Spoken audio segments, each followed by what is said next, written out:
Peggy 18.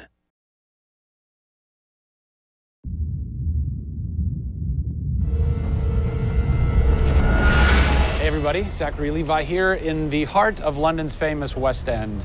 Behind me is BAFTA, the British Academy for Film and Television Arts. Why are we here? Excellent question. For starters, Tomb Raider, the series, has garnered a lot of love and accolade from BAFTA over the years. Some of the key players on Crystal's dev team are BAFTA LA members. And to top it all off, legendary video game composer Jason Graves is a BAFTA winner. We're going to catch up with him in just a bit, but first, a little trip to Raleigh, North Carolina, where we go behind the scenes at Jason's recording studio. These are the final hours of Tomb Raider.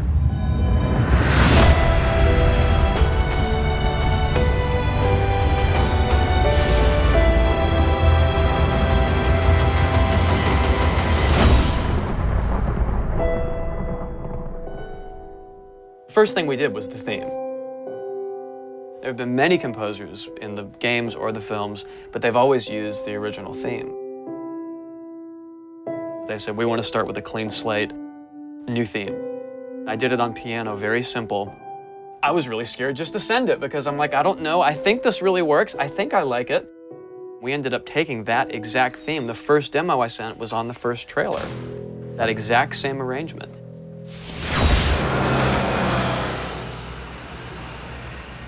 So, Jason, currently you're working on this reimagining of Tomb Raider. When you're taking on a new project, what are the things that attract you to that project? The heritage of a particular game, I think, obviously. And don't even get me started on Tomb Raider. I literally almost drove off the road. I was on the phone with the audio director. Like, oh, stoplight! And I had to pull over a little bit to not hit the car behind me. What I loved about Tomb Raider, what really drew me to the project was they had no pre-existing conditions. Because they wanted to get out of what it used to be. They wanted something new. They wanted something fresh. Jason's done hundreds of games by this point. He was an easy choice for us to go with on paper because he has such great experience. I listened through a lot of different material from a lot of different composers. I was really taken by how well he did the intimate stuff. The textures and the real, intimate and vulnerable bits that we needed to highlight in the game were a great match for us. What is square one for you when you start wrapping your head around it going, this is where I feel like this world is going to exist? Main theme, call me old-fashioned. Then it was a matter of finding out what kind of percussion would work. And always going back to the melody and the theme, because that's kind of the heart of the game. The most signature thing that we need to get right is Lara's theme. One of our big goals was that it can be used in any emotional context. What does it sound like? High action.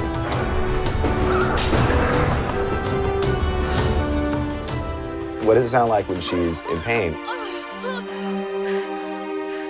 For music, the gameplay and the concept art, especially with the scavengers and kind of the shanty town, corrugated metal, how everything's kind of this amalgam of different stuff that they found on the island. I was like, that's what I want the music to sound like. The bad guys are playing the music now. Alex said something like, it'd be really cool to have something, chains on a metal board or like you're banging a metal fence. 2 weeks later, Jason calls me up and he's like, so this guy who's like the sculptor who lives right around the corner from me, I was talking to him about the idea of creating an instrument. And I'm like, that sounds completely insane. We have to do that.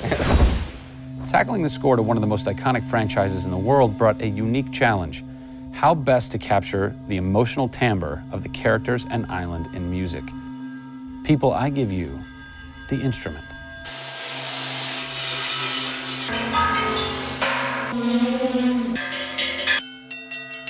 The instrument. I was gonna let Matt determine the aesthetics. I was really only concerned about the sounds that the sculpture was gonna make. Matt built this, which looks pretty much exactly like Laura's original homemade bow in the game. There's different timbres based on different materials, metal, glass. It's a direct line from the plot, the characters, the story, the environment, straight to the sculpture. We always wanted the island to have that character in itself. Creating an instrument gave it this unique identity. It's got a voice. Yeah. The very beginning of the game is nothing but the instrument.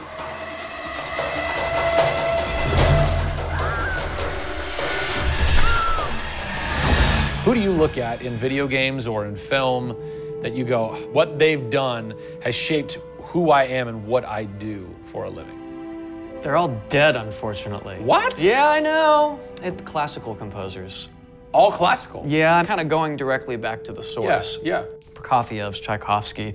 Even for some of the scary stuff, you've got Penderecki, who's a Polish composer. Actually, he's still alive. It kind of goes back to ballets or opera, which is kind of the precursor to film and video games. You know, they were telling a story. Yeah. And that's what I love about that music. It tells a story. Even if you don't know the plot, you can listen to it. And film music's the same way. It's tough with games to do things that are subtle. You want to make Lara relatable, make her realistic. Got another one.